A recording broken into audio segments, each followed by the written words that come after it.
پرسیاری سیڵێ ئایا عەشق لە ئاینی ئیسلام چۆن باس کرا؟ ئایا حرامە یاخو سنووردارە سنوورەکانی تا چۆن؟ حرامە، فیتنەیە، گەڕەلاوژەیە، بەڵایە، ڕەنجەڕۆییە، هیچ مەکەوەرە داوی. خۆشەویستی پیاو بۆ ژن یا ژن بۆ پیاو پێویستە دوای مارەکردن بێ، عەقڵت پێی بشکێ. نەکەویتە داوی و خاستن کشەکان، نەکەویتە داوی ئەوەی ئەو کوڕە زۆر بە غەزەل و شاعیرانە بۆتە لاوێنێتەوە قسەی جوان جوانت بووەکە هەمووی زەخرەفەیە. کردەکردی کەڵەشێرە تا ئەدگەێنێتە نزیک خۆی. هیچ سیفەتێکی پیاوانەی تیا نابینی دوایی، دڕندە دەرەچێ، دوای تۆ زەرەرەکەی.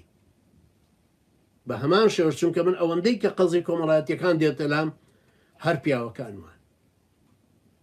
من خۆشم پیاوەمەش زانم لەبەرەوە لە 1999 پیاو هەر نازانێ عەشق چیە، دڵداری چییە. هەڵت دەخەڵەتێنێ بۆی جنسی خۆی تێرکە کە لە تۆ تێر بوو بە حەڵاڵی یا بە حرامی ئەڕوا بە دوایی چێچکەی ئەگەڕێ. بەڵام وەفا و خۆشەویستی کە خۆی گەورە ناوی ناوە المەوەدە والرەحمە وجعل بينكم مودة ورحمة، ئەمە دوای مارەکردن دێ. دوای خۆشەویستێ دێ کە ژن و پیا و ژیانی کامرانی خۆیان دوایەوەی یەکترە دۆزنەوە. ساڵی یەکەم و دوایمیش لەوانەیە یەکتری نەدۆزنەوە، پێویستی بە سەبرگرتن هەیە تاکو وای لێ دێ کە لە ڕوحیان لەسەر دەستی یەکتر دەرەچێت. ئەوەندە یەکتریان خۆش پێویستە ئاوا بین هەمومان. لەبەر عەشق هەر گاڵتە جاڕیە ئەوەی کەیڵی. بەڵێ لە ئەسڵا لە ئیسلامیشە هەر وایە. لە ئیسلامیشە مەسەلەن پیاوێکی مسلمان ئافرەتێکی محەجەبەی دیندار زۆر بە ئەدەب ببینێ تەمەناکە لە دڵیا حەزەکە ئەوە ژنی ئەو وایە.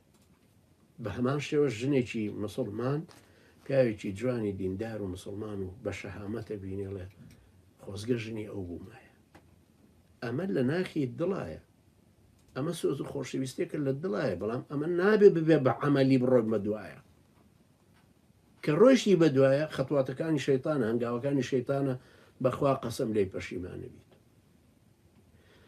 بەسەر عیشقیشا شوت کردوێ بە دەردێڵەن بێدڵ ڕۆیوە یا بەدڵ ڕۆیوە لەسەر دڵداری خۆی، لەسەر دڵداریەکەی خۆشت پەشیمانە بیتەوە دوایی مەڵە سێبەری بەردان و بەقای مێردان، یعنی هیچی نامێنێتەوە. سێبەری بەردان خۆشە تەمان لە ئاوینا فێنکە، بەڵام نامێنێتەوە.